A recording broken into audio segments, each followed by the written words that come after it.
The number of coronavirus cases here in Jamaica continues to rise, simply because we are not properly following the guidelines set out to protect us. Guidelines like maintaining social distance at all times, wearing a mask in public, practicing proper sanitization, or simply calling 888-1-LOVE or any of the other hotlines number if you are feeling sick. You all want to return to normalcy of everyday life, but are you doing enough to achieve it? Welcome to Jamaica Magazine. I'm Adrian Atkinson. We have an interesting show lined up just for you, so stay tuned. Under the Disaster Risk Management Act, gatherings in any public access place shall not exceed 10 persons. On Monday, the Statistical Institute of Jamaica started contacting residents across the island to gather data on the Knowledge, Attitudes and Practices survey regarding COVID-19. This process will be conducted over a 2-week period, so watch this next feature to find out more in case you are contacted.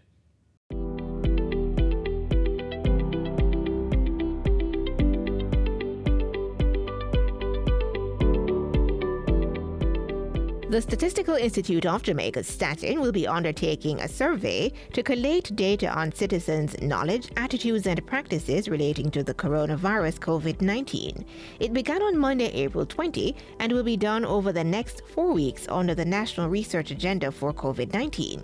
Deputy Director General of Statin, Nisha Delatibader, says information derived from the survey will serve to further inform the government's response to Jamaica's COVID-19 outbreak. This will inform their public health response.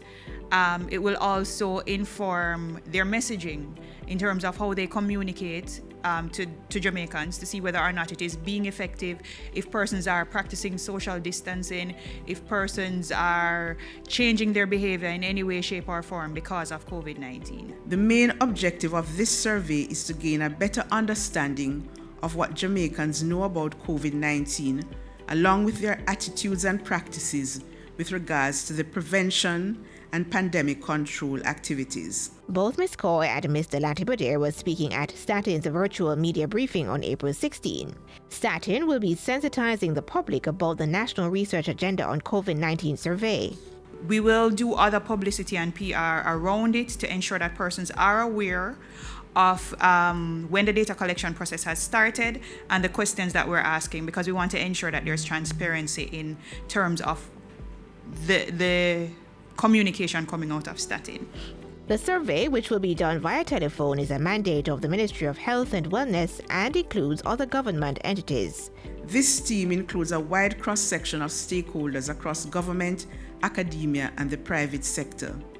The main objective is to optimize resources to provide relevant and timely information for policy and decision-making during this challenging time.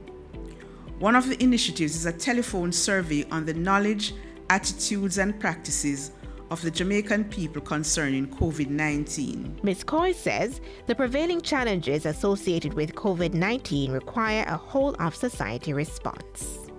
Given how rapidly this situation is evolving and the demand for information, innovative solutions are required. We urge everyone to play their part in helping to contain the spread of COVID-19.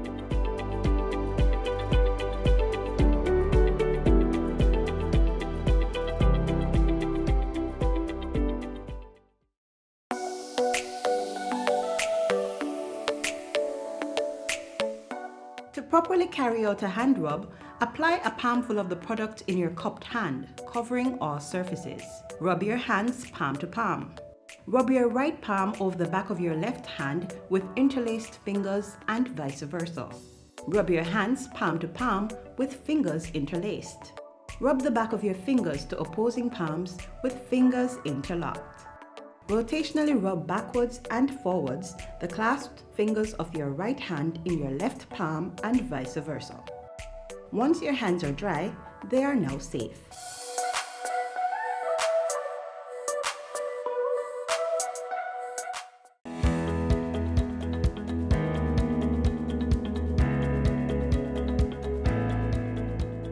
We have online Dr. Michelle Hamilton, who is the Director for the National Lab Services. Testing has been an issue. We've heard questions asked about the delays in testing.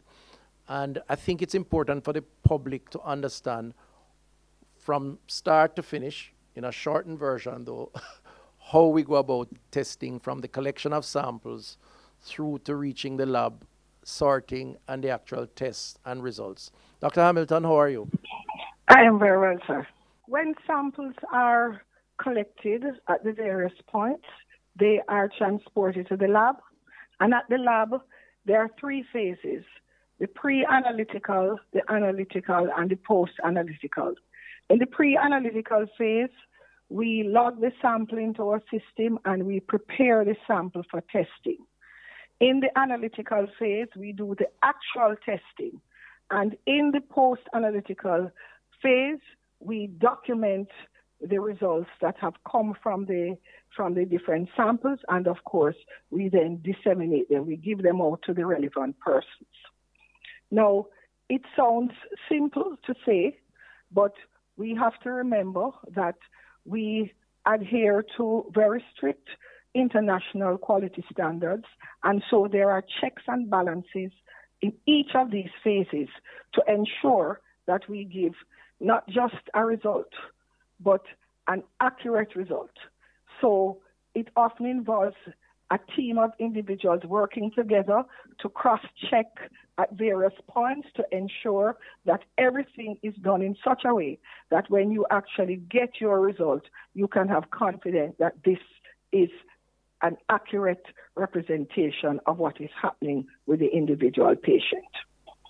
There have been some complaints around the delays in testing and test results. I mean, what in your mind has contributed to that? And are we on a path now to overcome that, given that giving a sample is an experience in and of itself? Getting the results and the anxieties around the wait can be quite traumatic. Right. Tell us about that backlog issue and how we have resolving it, if any. We understand that once you have been tested, you very much want to see the result because you want to know, are you positive, are you negative? What has happened is that I am sure the country will be well aware that recently we had an upsurge in the number of cases, and that meant that we had to increase not only the testing of the persons who were found to be positive, but all of their contacts. So we had to do mass testing to determine who was positive and then follow up on the contacts because, of course, we are trying to contain the spread of the viral infection. Now, initially when there was the surge, the number of samples that were being collected exceeded our capacity to test on any given day. And so there was a buildup of the samples awaiting testing. But recently, the Ministry of Health has, through the National Laboratory Services, launched a new platform, the COBA 6800, that has boosted the testing capacity. And therefore, we are currently now working through the backlog of samples and proceeding now to test incoming samples. So we did have a brief time when our system was getting more samples in than could be tested. But now with the COBA 6800, we have been working through the backlog of samples, and I'm informed that we currently have, less than 400 samples in the backlog. And given our capacity for testing, we expect that in short order, that will be finished. And then with the new testing capacity, we will adequately be able to cope with the level of the incoming samples. I want to ask you two quick final questions on testing, because I think it's important. Firstly, tell us about the current test and what it aims to do, as opposed to the rapid antibody tests that we will introduce over time, and why the two. What's the distinction between the two, and why one may be more a mass test as opposed to the more targeted approach by the current one that we use? The PCR test that we are using is a diagnostic test. So it identifies the presence of the actual virus in the individual. So if you have the infection, you will have the virus in your body, and we will be able to detect the virus using the PCR technique. That's the current technique. The antibody tests are based upon the body's reaction to the virus. So when your body is invaded by any kind of foreign material, in this case a virus, it builds up antibodies. But these antibodies take time to develop. So the antibody tests are tests that will only give us a result, a positive result, after some time. So if we want to catch the infection early, then we go for the presence of the virus itself before the antibody builds up. After we have had the virus circulating in any given population, and we want to look, for example, at how many people may have been infected by the virus, then we could proceed to look at antibody tests. But they are going to tell us that you had an infection, because what you are measuring is not the presence of the infectious agent. You are measuring the effect that it produced on the body. So it's two different approaches. If you want to contain the infection, the spread of the infection, as we are doing now, you want to catch it as early as possible and limit its spread. So you don't want to wait, the weeks that you may have to wait to get an antibody response from the body to say, yes, the infection was there. Because in that time, you would have had COVID and could possibly have been transmitting the virus to others. So we want at this time to go in quickly, find out who is infected using the PCR method, and try to stem the infection. Thank the you. Spread of the infection in the population. Thanks, Doc. And the final one is, how has your experience as head of the testing facility in the country under COVID been, both you and your staff? I mean, this is more a personal, human capacity question. I mean, what has it been like? The workload, the stress level, Sir, how have you been able to manage that process? The workload has increased tremendously because, as you would be aware, the fact that we have COVID does not mean that we don't have the other things that we would monitor routinely. So for us to utilize our staff for tests for COVID, it is an added test that we are mounting. And I would like to say that the team has risen to the occasion. We have a team of consultant microbiologists, we have medical technologists, we have laboratory technical assistants, we have everybody, the drivers who transport the sample. Everybody has come together and decided to go the extra mile. So persons are working longer hours.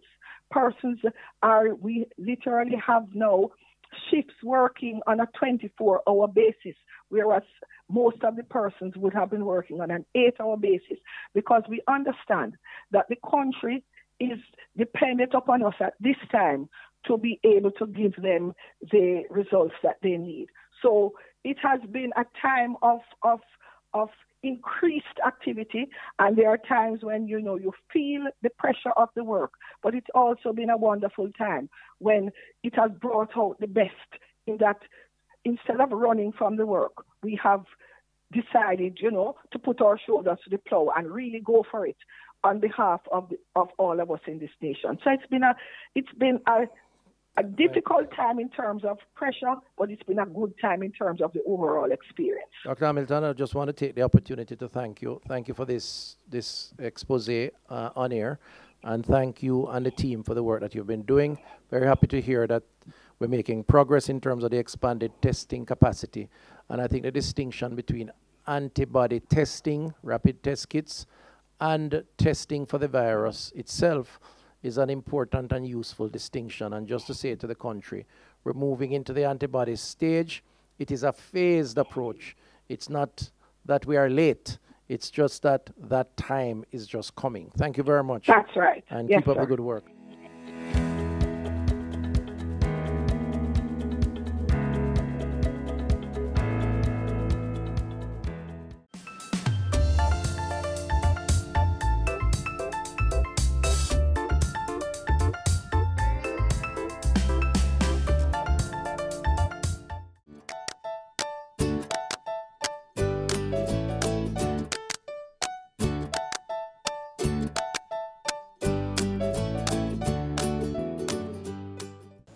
can no longer turn a blind eye to our children.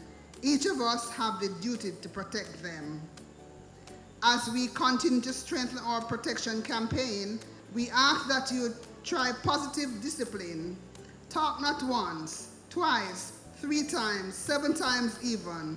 In talking to your child, you make them comfortable to tell you about what is affecting them. Tell our children the truth and tell them what is wrong and why. We remind our parents, if you are having difficulties with your child, we are here for you, to support you, along with the many other agencies that are set up for this purpose. Additionally, we remind parents that if you see another parent in need of help or sound advice, reach out and provide support. Every child is our child.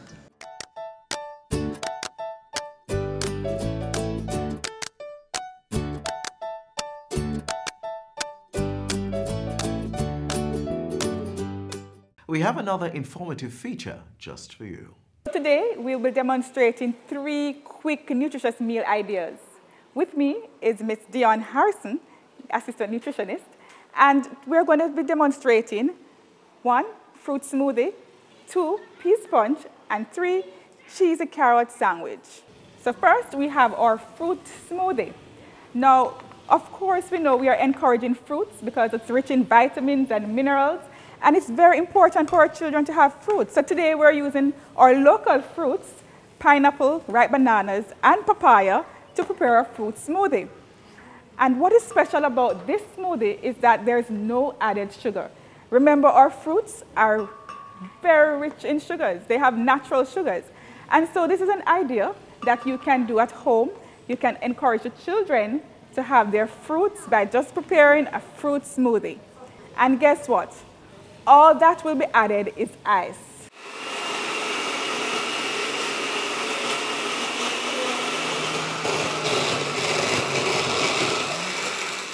So another way of utilizing your fruits is to have flavored water. Just add the fruits to the water and you get infused water. All right, so right here we have added orange into the water. You can choose whatever fruits you love and just have a flavored water there. So you know you have some children that don't want to taste the water. The plain water, so the flavored water is another option. So the next item we will be doing is a pea sponge. Yes, pea sponge. And you know, a lot of times, many children, they take the peas out of the rice and they, you know, they don't want to eat their peas. And so this is a way that you're going to find that it's very quick and easy that will get the peas consumption in. And of course, we want to eat a variety of legumes on a daily basis. And so just by utilizing the peas, the red peas, you can have a healthy, nutritious meal for our children. They'll be getting the protein, all the fiber, the B vitamins, the iron, everything that the peas has to offer. She boiled the peas before, now she's adding it to the blender. She's adding the powdered milk to the peas. Now she's adding the spices. At home, you can choose whatever, you know, spice you like. Some persons like to put the little rose water or the almond. So it's up to you and what you love. But today she's adding the cinnamon, the mixed spice, and some nutmeg. Now she's adding vanilla and blend. Blend until smooth, okay? So now we're going to our cheesy carrot sandwich. So you know that our children, they tend to not want to have the vegetables. So this is a nice way of incorporating the vegetables in the sandwich. So here we have our shredded carrots. Now we're adding our grated cheese. Now we're going to add the onions. And of course the onions were chopped before. We're creaming the cheese and the carrot together. So she's adding the butter. And finally, we'll be adding the milk, the powdered milk. So of course, right here, we're seeing the protein. We're seeing the vitamins and minerals from the carrot. So she's creaming until it comes together. Now she'll be adding the cheese and carrot to the bread. And remember, at home for our children, you can be creative. You can, you know, when you're doing your sandwiches, preparing your sandwiches, you can utilize the different shapes, you know, triangles, squares, you know, circles, make a little face for them. So be creative, have variety, that's important. And sometimes we have our picky eaters, you know, that's the key. Add the variety to the meals. And if you notice, we're using whole wheat bread for added fiber. So here we have it. 3 easy, nutritious ideas that you can plan for your kids. Fruit smoothie, pea sponge, cheesy carrot sandwich. Remember, it's very important, eat a variety of foods from all the 6 food groups so that your children can have adequate growth and development. The National Solid Waste Management Authority, NSWMA, wishes to advise the public that the Mandela Park in St. Andrew is closed. This is in adherence with government's restrictions on gatherings in public spaces. The halfway tree-based park will be closed until further notice. The NSWMA will continue to closely monitor the announcements of the Ministry of Health and Wellness to make decisions in the best interests of the citizens of Jamaica. By now, we should all know what is true or false regarding the coronavirus. But just in case, here's a reminder. There have been many myths surrounding the coronavirus disease, the same one now officially known as COVID-19. I've heard that Jamaica's temperature is too hot, so COVID-19 won't survive here, or that you need to eat garlic to help prevent you from being infected. I know you've also heard some stuff and may even believe half or more of what you've heard. So let's take some time and debunk the myths of coronavirus. People have said that the novel coronavirus cannot be transmitted in the heat. That is a lie. The virus can be transmitted in all areas, including those with hot and humid weather like Jamaica. Another myth is that it can be transmitted through a mosquito bite. To date, there has been no information or evidence to suggest that the new coronavirus could be transmitted by mosquitoes. This one has been very popular. Only old people can contract the coronavirus. Do not be fooled. People of all ages can be infected by the new coronavirus. However, older people, particularly those with pre-existing medical conditions like asthma, diabetes, and heart disease, appear to be more vulnerable to becoming severely ill with the virus. This is another popular one. Eat more garlic, you won't catch the virus. Garlic is a healthy food that may have some antimicrobial properties. However, there is no evidence from the current outbreak that eating garlic has protected people from the new coronavirus. These are just some of the myths that surround the coronavirus. Make sure you take time out to know your facts and do what needs to be done as we all try to contain the spread of this disease. I wish to emphasize that the success of our efforts is contingent on the support of all Jamaicans, including the deliberate efforts to access and share accurate information on the virus, thus helping to minimize the fears and anxiety that has been associated with the spread of the COVID-19. At the same time, we must, in keeping with good hygiene, maintain a distance of at least 2 meters from persons who are coughing or sneezing, frequently perform hand hygiene by washing hands thoroughly with soap and water or using a hand sanitizer if hands are not visibly soiled, cover our mouths and noses when coughing or sneezing with a tissue and then discarding it, and avoid touching our faces and each other unnecessarily. You heard the Health Minister. Let's play our part while building those immune systems as we tackle this virus together.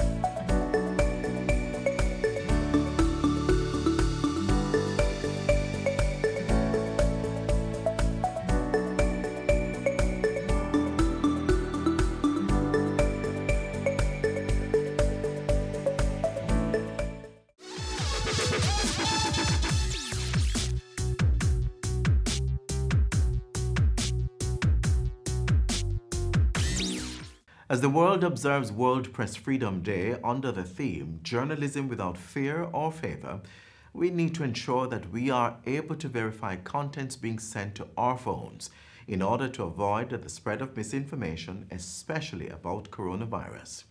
When you get these messages, you need to ensure the sources are reliable. You do that by checking who wrote or produced the article or the image that was sent to you. Ensure you read all the text and not just the headline. You need to make sure that you understand what you are reading. Check the date of the publication and compare it with other sources.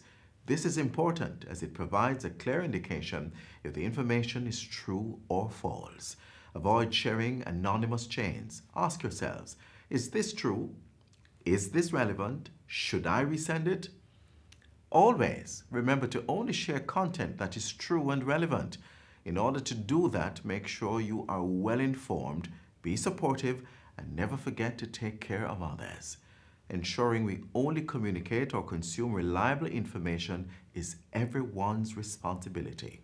And help us make better decisions as we work to keep Jamaica the place of choice to live, work, raise families, and do business.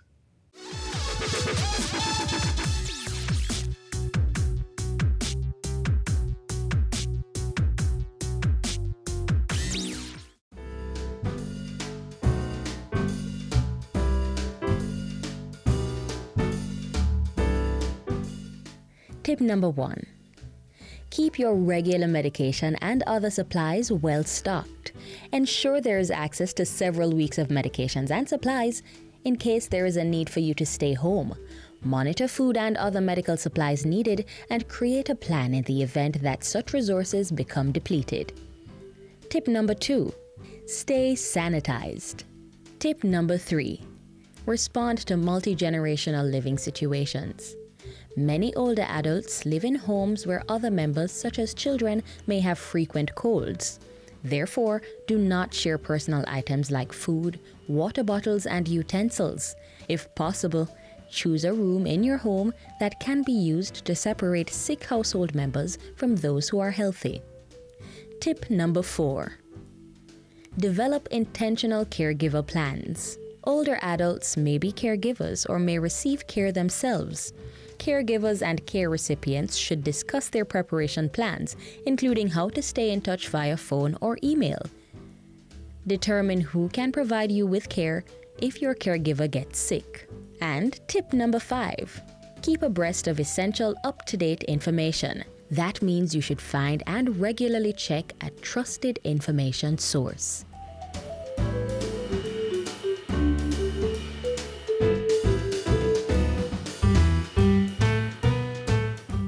Thanks for watching another edition of Jamaica Magazine. Do join us again tomorrow when we'll do this all over again.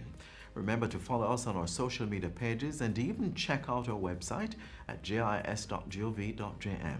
Also, feel free to send your feedback on today's show to Jamaica Magazine at jis.gov.jm. On behalf of the entire production crew, I'm Adrian Atkinson. Thanks for watching.